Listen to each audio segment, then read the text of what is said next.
Storm doors are beyond the scope of this inspection. This storm door looks like it's in pretty good shape. There's the patio storm door that we're going to take into consideration. The electric service receptacle outlets are GFCI protected, and they do have the in-use covers.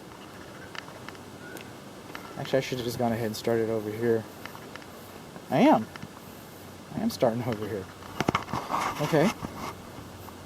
I mentioned this before. We got cut stone and brick masonry, and then our soffits and our fascia are manufactured pressed board. This is the front portico. Looks like we got some swallows right there, starting a little nest. A little family. A ready-made family when you move in. Okay, wood mulch under the drip line. That's conducive to wood destroying insects. I'm not doing a wood destroying insect inspection. See this? Okay, you're going to see the shingles. Then you're going to see a metal strip, and then you're going to see the fascia board. See where it comes up here and makes a widow's peak like that? Right there on the gable top, on the ridge. Alright. Now, if you cut that and fold it, that's okay. If you cut that and fold it, then it wouldn't be overlapping like that. It would be overlapping, but it wouldn't be overlapping like that. That's two separate pieces. There should be a piece that's put over those, like this one. And it's cut. Can you see the difference in the cut? It's cut and it's lapped. And all this fascia, all this flashing, this edge flashing, this rake edge flashing here, it's supposed to be lapped a minimum of 2 inches. Minimum of 2 inches. See this one right over here? I got a picture right there. I've got a picture of a tape measure next to it. That's not 2 inches. Is that a big deal? Probably not. Really. Probably not that big of a deal. You probably won't get a claim denied. Oh man, we can't replace your roof because of that. It's probably not going to happen. Is it right? No, it's not right. Not right at all. Okay. Around the corner, around the perimeter here, this is called parge coat.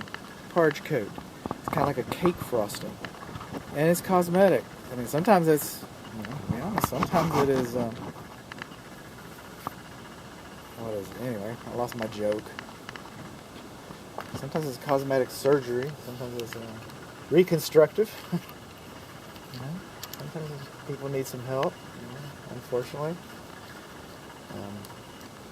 But it's cosmetic, and it kind of makes it look nicer. You see these circles right here? Alright, we know this is a tension cable slab, post-tension cable slab. They make several kinds. I don't know if this is, which type it is. They're all good. I just know that this is a monolithic, meaning one slab foundation, post-tension cable of some variety, and they're very strong. Rain gutters are supposed to discharge. They're not supposed to discharge this close to the house. This is going to be a problem here. I mean, as far as getting this done right. Keep people from walking on it, stepping on it, that kind of thing. Everyone's talking about the parge coat and making all those bad jokes. Remember that? Yes, you do? Alright, so, but anyway, see this crack right here? That's in the parge coat. We don't know if that's in the cement. Just because the parge coat is cracked doesn't mean the cement is cracked. And just because the parge coat is not cracked, we do not know that the foundation is not cracked. We don't know those things. Oh, it's locked. Okay, well, let's just keep going. I'd like to go counterclockwise, but it doesn't look like I was destined to do that today. It just doesn't look like it's going to happen. Okay. That's not going to stop us, though. That's not going to stop us from hunting. We're still going to look. Okay. This is your brickwork, your masonry. And this is called a lintel, this metal bar right here. It comes across. And these are called weep holes. Okay? Home ownership 101. All roofs leak. They do. All walls leak. They're designed, they're engineered to shed water faster than they accept it, because we don't want water in there. That's not where we want water. We want water out here. So we have these weep holes. But this lintel, so you have this nice big, it's called a fenestration. It's an opening. There's your water heater. There's your electric service panel. We're going to be talking about those. Okay, these lintels are supposed to extend a minimum of 6 inches past the brick. so they can distribute the weight properly. That one's 5 inches right there. 5 inches. Want the tape measure on me still?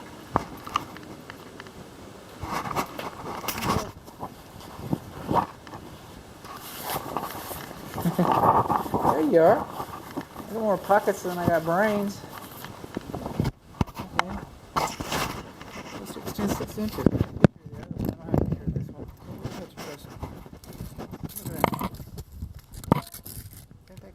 That goes 6 inches. That one's 4 inches. That one's even shorter. Just saying. Nothing might happen. Nothing might come from that. But if it does, you know why. Now this is a little crepe myrtle. They're not indigenous to this area. They came from Japan, but they might as well be. We use them everywhere. I got about 10 of them in my house. It's like they almost grow wild. These little crepe myrtles. These are kittens. They grow up to be trees, and I get that. They're ornamental. I get it. They're ornamental. But as it grows bigger, it's going to be whacking your shingles. It's going to be growing against your roof. It's going to be conducive to wood-destroying insects. And they have roots. They have roots.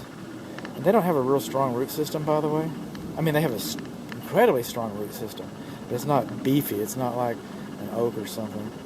So their roots are kind of spindly like their branches are. But if they get big enough, they can cause you some problems. This is the gas meter on the side of the house.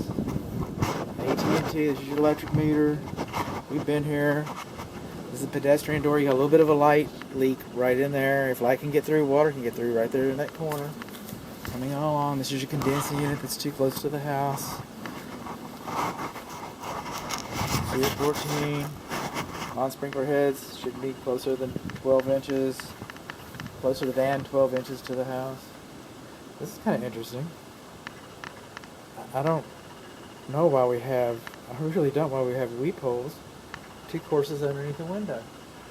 I just don't know. That's interesting. I wish I had something to say about it. Okay, these are your soffit vents. Those are the air intake vents, and they're not continuous. So that tells us that the earlier video, when I was looking at the soffit baffles in the attic video, it's perfectly acceptable. That's fine. Those are fine. So that is just confirmation that it was done right. Coming on along. Did I do? No, I didn't do this one. But I just did. You just caught me. You caught me working. Some people don't think I do. Alright. Moving on along. Oh, the brickwork is all nice and trim. I'm not seeing cracks, you know. Now these columns have baseboards around them, so I can't see if stands. S-T-A-N-D-S. That's the way we talk down here. You sound like you're from Irving. I am. How'd you know? All these GFCIs go to the exterior. This one will be off now because I just tripped the other one. That's a good thing. So I don't know if stands to keep the water from wicking up in it. I don't know if the stands are here, or they're doing it, or their job, or what. I can't tell you that you don't have them because I can't see whether you do or don't. I already checked the GFCI on this one. Over here, this is another storm door. This is a kind of an interesting dog door. Oh, that's how it works. It's articulated. It's got joints. Look at that. Well, if you don't have a dog, you got a hole in the door. And again, storm doors, that's not what I do. It's beyond the scope. I saw 2 screens. I don't remember if I saw them in the water heater niche. The water heater niche. And there's your missing window screens. And I don't know if they fit. I don't know what kind of shape they're in. You know, so you want to ask that the screens be replaced when you do your final walkthrough. And you'd like to stipulate, I'm not licensed to practice real estate, Nathan is. I'm not supposed to mention names. But your realtor is. Not supposed to mention names. But I'm not supposed to do his job either. But you might want to say we expect to see nice, workable screens on the final walkthrough. This is interesting. It's the only one that I've seen, but here we go. Why not? Let's talk. These are weeps. Because Homeownership 101. All walls leak, right? That's why these bricks are tilted down. Nice. Very nice. These ledges are very nice. You can't really put your, beverage on that or your ashtray, but, that's the way they're supposed to look. They're supposed to shed water faster than they accept it. You look at the window frame, it's shedding water faster than it accepts it. And these weeps allow water to come out. But you'll notice all these weeps have these little trap doors in them. Those are called weirs. And we're missing our weir. You can buy a whole bag of them, a whole sack, depending on where you're from. Down here we call them sacks. I think we call them bags up north. Anyway, for $10, and it's really not going to do anything for you. Honestly, it's de minimis. But if the wind's blowing right, it can whistle like a flute. Maybe not a flute because you're only missing one that I noticed. So it'll be like a whistle. It'll whistle like a whistle. But it doesn't happen very often. But I have found it. I have found it to happen. I was in a vacant house. It was March. It was blowing. I thought the house was haunted. It wasn't. It was not haunted. That house was not haunted. It did not have weirs in its weeps. This is a gas port for the patio. You can come out here and grill and things. And then the grade is pretty steep over here. So I imagine a lot of people would be inclined to leave the grill up here on the porch. You might want to check with the grill manufacturer. You might want to do that. And the reason why is because you have a roof over your head. And see the way it's mitered and coming down? You think the smoke isn't just going to sit up there like a cloud or a pillow? It will. So, in different manufacturers, some manufacturers really don't address that, or I guess they don't really care. Some manufacturers are adamant that you should not be grilling on a patio. So check with your grill manufacturer. Your rain gutters are not diverting water far enough away. This is hot. This is for your fireplace. And they can be here. There's nothing that says they can't be here. They're not in a bad location. I know that it's underneath the air intake vent. I get that. It seems weird to me. God, I was just talking about the grill, right?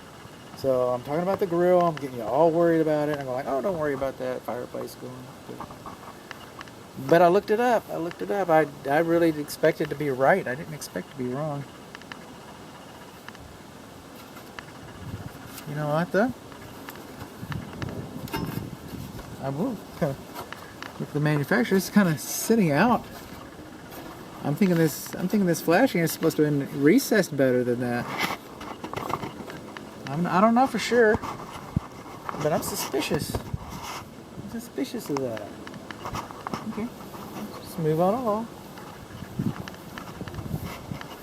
These are called control joints. Some people call them expansion joints. Call them what you will. But you see this run of brick?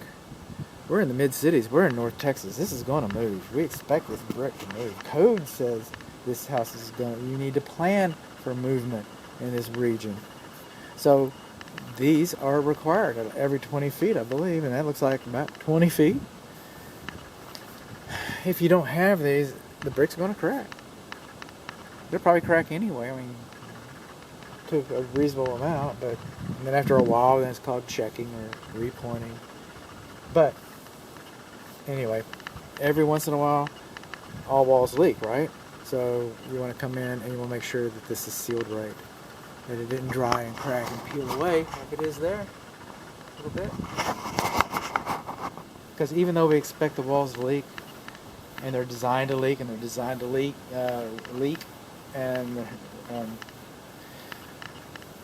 even though they are, by the way, they're not expected. You don't want your lawn sprinkler system hitting it. You can have a rainy week. You can have a monsoon. You can have Hurricane Katrina. Well, that flooded everybody's house. Never mind. Don't have one of those. But anyway, we expect this house is built to perform that way. But it wasn't built to perform having water run all in the control joints. Some people call them expansion joints. Call it what you will. But anyway, this system wasn't designed to have extra openings. It just wasn't. It wasn't designed to have the lawn sprinkler system hitting it. While you're over here, this is the only window that I really noticed. I almost inspected the wrong house earlier. My client saved me a lot of grief, and that was funny. I mean, I laughed. Inside, I was mad. But anyway, but this is the sealant again. This is maintenance. This is routine maintenance, diligence. So we want the control joints, resealed, and at least this window over here. And that's about it. That's about it. Sure, I can say something else. Are you still with me? Okay. You will experience some cracks in the corners. Some people call them shrinkage cracks. Some people call them corner cracks. You will experience some of those. That's not a foundation issue. If you have a crack over there, that's a foundation issue. But like if they're like in this direction, and they're in the span of a hand, I don't know whose hand, and they're going in like that, eventually, you might want to reseal it, put the corner back in. It's going to hold the bricks up. This is a stick house. This is a wood house. The brick is a facade. But that's not a foundation problem. It's not a foundation problem. If it's over here, maybe.